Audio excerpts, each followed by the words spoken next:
Guys, wanita ini pura-pura buta sampai makan kentang goreng dari kloset loh. Jadi ceritanya, ada seorang wanita yang mengaku bahwa ia buta. Sampai akhirnya didatangkanlah seorang ahli untuk mengetes wanita ini buta beneran atau enggak. Si ahli tadi berpura-pura mau memukul wajah si wanita buta. Ia mau melihat apakah wanita itu berkedip atau tidak. Kemudian, ia coba meniup-niup mata dari wanita buta itu sampai menangis. Karena tetap tidak mengaku, akhirnya si ahli ini membawa kentang goreng yang dicelupkan ke dalam kloset. Tahu bahwa itu bekas dari kloset, wanita buta ini tetap memakannya, sedang perasaannya sangat tertekan. Guys, jangan pernah mengambil foto di kuburan ya. Jadi ceritanya, cewek ini lagi sendirian di kuburan kan. Terus, dia coba buat ngambil foto pakai kameranya. Tetapi, saat melihat hasil fotonya, ia pun terkejut dengan sosok di foto itu. Untuk memastikannya, ia pun memotret kembali di angle yang sama.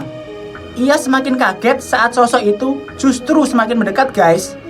Ia pun mencoba sekali lagi, dan ternyata sosok itu justru ada di depannya. Ia akhirnya memutuskan untuk pergi dari kuburan itu. Guys, filter ternyata bisa mendeteksi hantu loh. Jadi ceritanya, cewek ini lagi main aplikasi buat selfie pakai filter gitu. Pas dia pakai filter kelinci, tiba-tiba di bagian pintu juga muncul filternya. Padahal di sana nggak ada orang guys. Ia pun penasaran dan coba buat memastikan menggunakan kamera belakang. Ternyata filternya tetap muncul guys. Semakin lama makhluk itu pun semakin mendekat. Lalu saat kembali menggunakan kamera depan, ternyata hantu itu berada tepat di belakangnya. Guys, jangan ngevlog tengah malam kalau kalian nggak mau kayak wanita ini. Jadi ceritanya ada dua orang wanita yang ngevlog jam 1 malam di stasiun kereta guys. Awalnya mereka happy-happy gitu, tetapi semuanya berubah saat munculnya cewek baju kuning ini. Cewek baju kuning ini lalu mengejar vlogger tadi guys, sampai keduanya terpisah. Saat bertemu kembali, ternyata temannya tadi sudah berubah jadi baju kuning juga. Wanita ini pun terus berusaha untuk kabur, tetapi akhirnya tertangkap. Ia pun menjadi wanita berbaju kuning juga dan berubah seperti zombie. Berubah jadi jadul kalau masuk sekolah ini. Jadi ceritanya, gadis ini dimasukkan ke sebuah sekolah asrama oleh orang tuanya guys. Tapi sayangnya, sekolah ini memiliki aturan yang sangat ketat. Seperti tidak boleh mengunyah permen karet dan memutar musik. Saat gadis ini berencana buat kabur, temannya membawa dia menuju ke sebuah ruang rahasia. Di sana adalah tempat siswa-siswa yang tidak patuh dan akan diberi hukuman.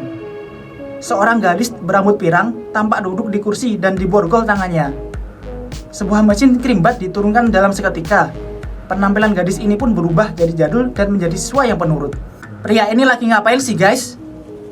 Dia memasukkan barang-barang di supermarket kepada para pengunjung secara diam-diam. Tak hanya ke pengunjung, ia juga menempelkan jepit rambut kepada pegawai supermarketnya loh.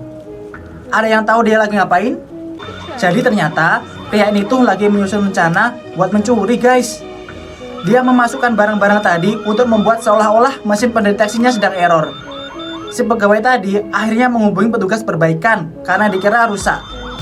Akhirnya pencuri tadi berhasil membawa banyak barang di balik jasnya.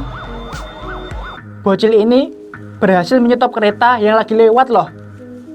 Jadi ceritanya ada seorang bocil yang ingin membuang sebuah koper misterius. Ia ingin membuang koper itu tanpa meninggalkan jejak sedikit pun. Akhirnya, ia menemukan ide yang tidak terpikirkan oleh orang lain. Ternyata, ia berencana membuang koper itu ke kereta loh guys. Ia menghentikan kereta yang sedang lewat dengan mewarnai rambu menggunakan spidol merah. Kereta yang lewat pun akhirnya berhenti. Pada saat itulah, ia menaikkan koper misterius yang dibawanya ke atas kereta, lalu bersembunyi di bagian bawah.